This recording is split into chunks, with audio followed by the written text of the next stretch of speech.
Սիրելի ոստիկաններ, շնորհավորում եմ բոլորիս մասնագիտական տոնի առթիվ։ Լինելով պետականության հիմնասյուներից մեկը, ոստիկանությունը մշտապես առաջին գծում է հանուն օրենքի եւ օրինականության, հանուն հասարակական կարգի պահպանման, հանուն ժողովրդի անվտանգության ու բարօրության։ Ոստիկանությունը բազմիցս է առերեսվել ամենաբարդ իրավիճակների, որոնցից միշտ դուրս է եկել առավել կոփված, առավել պրոֆեսիոնալ ու առավել պատասխանատու։ Ոստիկանության հարյուրավոր ծառայողներ նաեւ իրենց անձնազոհությամբ են հավաստել հայրենիքի, պետության հանդեպ հավատարմությունն ու պատրաստակամությունը։ Ժամանակի հրամայականին ընդառաջ վերջին տարիներին ոստիկանությունը պատվով անցավ եւ շարունակում է անցնել արմատական բարեփոխումների ճանապարհ, որի նպատակը արհեստավարժ ոստիկանություն ունենալն է։ Մենք հետևողականորեն շարունակելու ենք այդ ճանապարհը նոր որակով ու պատրաստվածությամբ իրականացնելու ծառայությունը օրենքին ու մեր քաղաքացիներին դիմակայելու ժամանակի առաջադրած մարտահրավերներին։ Հենց այդ առաջնահերթություններն են ոստիկանության հենասյունային 4 ուղղությունների՝ քրեական ոստիկանության, բարեկային ծառայության, համայնքային ոստիկանության եւ ոստիկանության գվարդիայի հիմքում։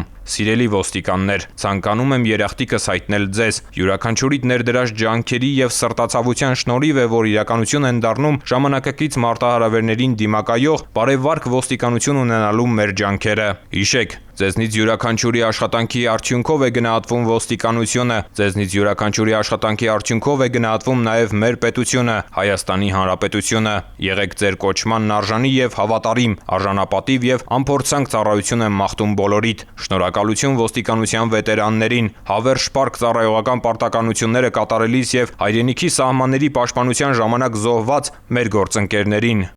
Ներքին գործերի նախարարության ոստիկանության պետ, ներքին գործերի նախարարի տեղակալ, ոստիկանության գեներալ-մայոր Արամ Հովհաննիսյան։